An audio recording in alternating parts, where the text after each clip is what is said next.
Bonjour à toutes et à tous, je vous propose aujourd'hui une nouvelle production écrite ou qu'on l'on appelle également donc essai argumenté de niveau B2 ou C1 voire C2 selon le niveau de langue que vous avez. Il s'agit d'un courrier dans un forum et le thème principal est les conséquences de la mondialisation. Alors, il s'agit d'un nouvel extrait du manuel que j'ai publié au mois de janvier et qui est toujours disponible au format PDF uniquement. Je vous en parlerai à la fin de cette vidéo. Nous allons maintenant voir l'énoncé du sujet. Lisons donc ensemble l'énoncé du sujet. Donc je vous rappelle qu'il faut absolument que vous preniez systématiquement 5 ou 10 minutes avant de commencer à rédiger pour bien lire tous les mots de l'énoncé et répondre aux questions auxquelles il va falloir que vous répondiez et que nous allons voir un petit peu plus tard dans cette vidéo. Donc, insistez bien sur la lecture pour ne pas surtout faire ce que l'on appelle un contresens et donc du hors-sujet, c'est-à-dire de répondre totalement à côté de la question qui vous est posée. Alors lisons ensemble ce sujet. La crise sanitaire de la Covid-19 a démontré les effets pervers de la mondialisation. Dans le cadre d'un forum, vous souhaitez insister sur ces dangers liés à la mondialisation pour notre économie ou notre environnement, mais également proposer des solutions pour en limiter les effets négatifs. Vous développerez vos arguments de manière structurée et argumentée, 250 mots minimum. Donc j'insiste sur ce minimum qui est nouveau. Depuis l'année dernière, les règles ont changé pour le B2 comme pour le C1 ou pour le C2. C'est 250 mots minimum et plus environ 250 mots comme avant. Ça veut dire qu'avant, vous aviez la possibilité d'être un petit peu en dessous, un petit peu au-dessus de 250. Maintenant, vous devez être obligatoirement au-dessus de 250 mots pour réussir votre examen. Alors, voyons maintenant les caractéristiques de cet énoncé, les caractéristiques de ce sujet. Le thème, vous l'aurez compris, il s'agit de la mondialisation et de ses conséquences négatives. Donc, le sujet insiste énormément et exclusivement, on va dire, sur les effets négatifs de la mondialisation. Donc, vous ne pouvez pas, dans un sujet comme celui-là, développer des arguments en faveur de la mondialisation. Mais au contraire, vous devez insister sur les conséquences négatives de cette mondialisation. Alors, le type, il s'agit d'un courrier dans un forum. Donc, vous devez connaître évidemment les caractéristiques du courrier dans un forum. Si vous ne les connaissez pas et que vous avez mon manuel, vous avez une méthodologie au début du manuel qui vous explique cette méthodologie. C'est les caractéristiques de ce courrier dans un forum. Si vous n'avez pas mon manuel, vous pouvez vous référer à d'autres vidéos qui sont publiées sur ma chaîne YouTube et dans lesquelles j'explique les caractéristiques principales de ce type d'essai argumenté. Donc, courrier dans un forum, niveau B2, C1, voire C2. Donc, le courrier dans un forum, on le retrouve à tous les niveaux, B2, C1, C2. Mais ici, il est vrai qu'on vous demande d'insister sur les conséquences négatives uniquement. Donc vous devez avoir des arguments un petit peu plus développés et généralement quand on vous impose votre point de vue, c'est plutôt du DALF, donc plutôt du C1. Donc voilà pour les caractéristiques de cet énoncé, les caractéristiques de ce sujet. Voyons maintenant quel doit être votre travail préparatoire et les questions auxquelles vous devez répondre avant de commencer à développer, à rédiger votre travail. Donc, les quatre questions auxquelles vous devez répondre sont: qui êtes-vous? À qui écrivez-vous? Comment écrivez-vous? Et pourquoi écrivez-vous? Il y en a une cinquième que nous allons voir après, c'est quoi?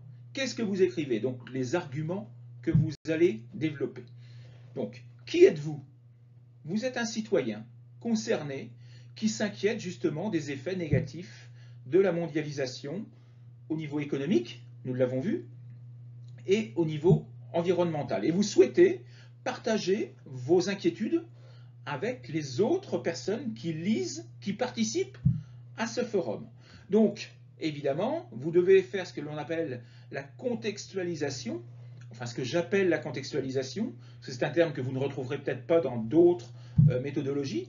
Ce que j'appelle moi la contextualisation, c'est-à-dire que vous allez vous créer un personnage, un avatar, qui, de manière logique, va pouvoir donner son opinion.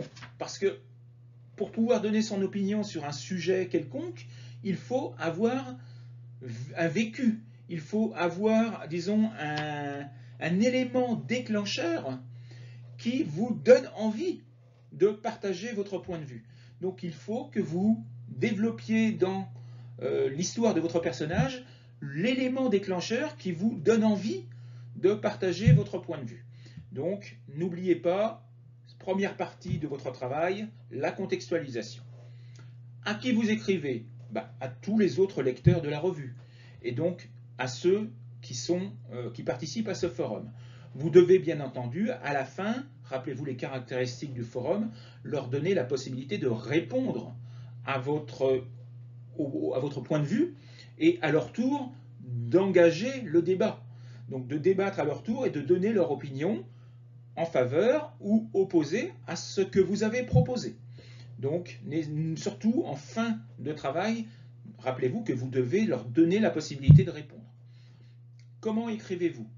De manière formelle. Il s'agit d'un forum, donc vous leur dites bonjour au départ, de manière formelle. Vous ne connaissez pas ces personnes, ce ne sont pas des amis, donc vous devez absolument les vouvoyer et leur parler de manière totalement formelle. N'utilisez pas d'expressions totalement informelles, voire familières. Ce serait sanctionné dans ce type d'épreuve. Pourquoi écrivez-vous?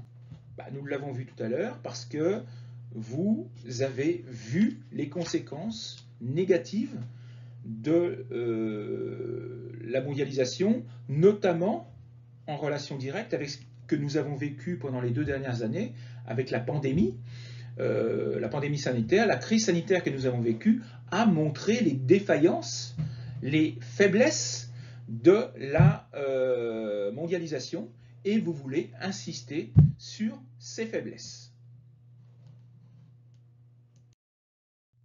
Il ne nous reste plus qu'à répondre à la 5e question. Je vous rappelle, nous avons répondu à qui, pourquoi, comment.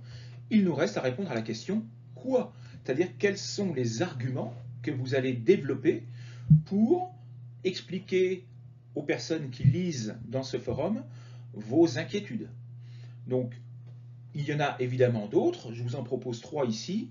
C'est le manque de produits de première nécessité. Nous avons vu pendant la pandémie, par exemple, que pendant la première période, nous avons énormément manqué de masques ou de gel hydroalcoolique. Il y a eu également des pénuries de produits pharmaceutiques de première nécessité, notamment pour le traitement des cancers, puisque ces produits étaient en grande partie produits fabriqués en Chine. Et donc la Chine étant totalement bloquée par le virus, les produits ne sortaient plus et n'arrivaient plus en Europe. Nous avons vu également les effets écologiques et sociaux provoqués par le confinement et par par la mondialisation. Donc l'environnement, les délocalisations des emplois, etc., etc. Et une des solutions possibles, c'est évidemment de revenir à une économie nationale sans pour autant entrer dans un protectionnisme qui, à longue échéance, est extrêmement dangereux pour l'économie nationale parce que ça provoque une inflation énorme puisqu'il n'y a plus de concurrence. Donc, voilà un petit peu les arguments que vous deviez, ou que vous pouviez en tout cas, développer. Il y en a d'autres, à vous de les chercher, d'aller chercher sur Internet, d'aller chercher sur les réseaux sociaux, d'autres arguments. Alors pour cela, vous avez une solution très simple, c'est de faire, par exemple, mondialisation, effet négatif, sur Google. Vous allez avoir des centaines de pages qui vont apparaître. Vous allez en visiter quelques-unes et vous voyez les arguments que ces pages proposent. Et là, vous vous faites vos fiches personnelles dans lesquelles vous pouvez mettre les arguments négatifs. Faites la même chose évidemment avec les effets positifs de la mondialisation, parce que rien ne vous dit que le sujet que vous devrez développer sera celui-là. Il peut être opposé à celui-là, c'est-à-dire qu'on peut vous demander de développer les effets positifs de la mondialisation. Donc vous devez toujours être prêt à trouver des arguments en faveur ou opposés à tel ou tel sujet. Donc voilà un petit peu les différents arguments et donc les réponses, ou les questions en tout cas, auxquelles vous devez répondre avant même de commencer à développer. Comme ça, vous avez tout votre plan, toute la trame de votre travail qui est déjà préparée. Vous avez répondu à qui, pourquoi, comment, quoi. Je vais maintenant vous montrer une possibilité de production écrite. Alors évidemment, il y en a beaucoup d'autres. C'est une production que j'ai faite moi-même. Donc, vous pouvez développer vos propres productions. Ça ne veut pas dire que, même si elles ne sont pas développées comme la mienne, elles peuvent être parfaites et même mieux que la mienne, beaucoup mieux que la mienne. Donc, ne vous inquiétez pas. Ce n'est pas parce que vous n'êtes pas capable de faire exactement la même chose que moi que vous n'aurez pas une bonne note à l'examen. Donc, voilà un petit peu ce que je voulais vous dire au niveau travail préparatoire. Maintenant, je vais vous lire la production écrite que j'ai faite. Bonjour à toutes et à tous. Je m'appelle Marion, j'ai 38 ans, mariée et mère de 2 adolescents. J'habite à Paris et comme tous les Français, je suis cloîtrée chez moi, le confinement général ayant été mis en place. J'ai assisté, impuissante, aux premières conséquences de cette pandémie dévastatrice et je souhaiterais ouvrir un sujet de discussion sur le thème de la mondialisation de notre économie. Au-delà des images de nos aînés emmurés dans leurs EHPAD, seuls et abandonnés, j'ai également vu les étalages de nos magasins se vider, des produits de première nécessité manquer, notamment des médicaments ou des traitements thérapeutiques. Et je me suis rendu compte que la France n'est plus maître de son destin économique. Une grande partie des produits que nous consommons quotidiennement ne sont plus produits en France. Les produits pharmaceutiques sont presque exclusivement produits en Asie. Et il suffit d'une pandémie ou d'une catastrophe naturelle pour que l'approvisionnement de l'ensemble des pays du monde en soit impacté. J'ai vu les pays se battre à coups de milliards de dollars ou d'euros pour se réserver la production de masques ou de gel. Enfin, j'ai vu la terre se remettre à vivre, les animaux sortir de leurs cachettes, la pollution disparaître. Je ne savais même pas qu'il y avait tant d'oiseaux à Paris. Alors cette pandémie ne devra-t-elle pas remettre en cause notre politique économique et environnementale? Loin de moi l'idée de revenir à l'âge de pierre et de mettre en place une économie nationale totalement isolationniste. Je ne suis pas extrémiste dans l'âme. Mais je pense que des solutions pourraient être envisagées pour que la production de produits indispensables soit renationalisée et que les transports de ces produits soient limités afin de réduire la production de CO2. Profitons de l'enseignement de cette pandémie. J'attends votre opinion sur ce sujet dans le forum de notre revue préférée.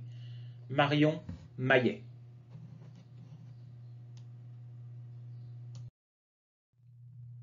Alors, comme je vous l'ai dit au début de cette vidéo, ce sujet développé fait partie des 40 autres essais argumentés que j'ai développés dans un manuel que j'ai mis en vente depuis le mois de janvier dernier.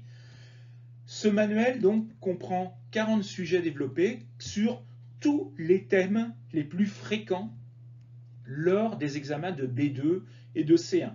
Travail, environnement, école, enseignement, société, le numérique, la consommation, les médias, les sciences, etc.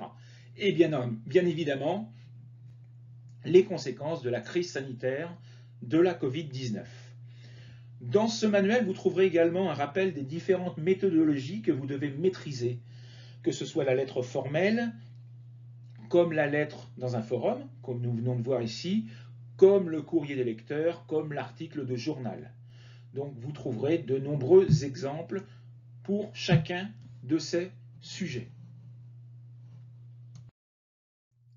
Alors ce manuel, il est disponible, je vous l'ai dit, uniquement au format PDF et vous devez me contacter uniquement par mail.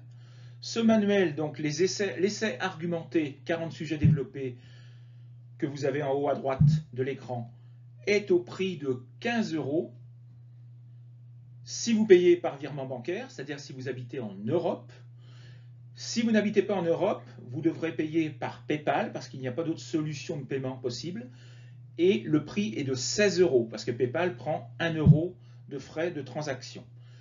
Je dispose également d'un autre manuel avec 60 fiches argumentatives, c'est-à-dire qu'il n'y a plus de développement à l'écrit, mais uniquement des arguments, le pour, le contre, les avantages, les inconvénients, les problèmes, les conséquences, les solutions, sur 60 thèmes différents. Il est au prix de 10 € par virement bancaire et de 11 € par PayPal. Donc si vous êtes intéressé, contactez-moi uniquement par mail pour les réserver et je vous les enverrai par mail. Je vous souhaite une bonne fin de journée. À bientôt pour une prochaine vidéo. N'hésitez pas surtout à vous abonner à ma chaîne pour ne pas rater les vidéos suivantes. Merci beaucoup. Bonne journée. Au revoir.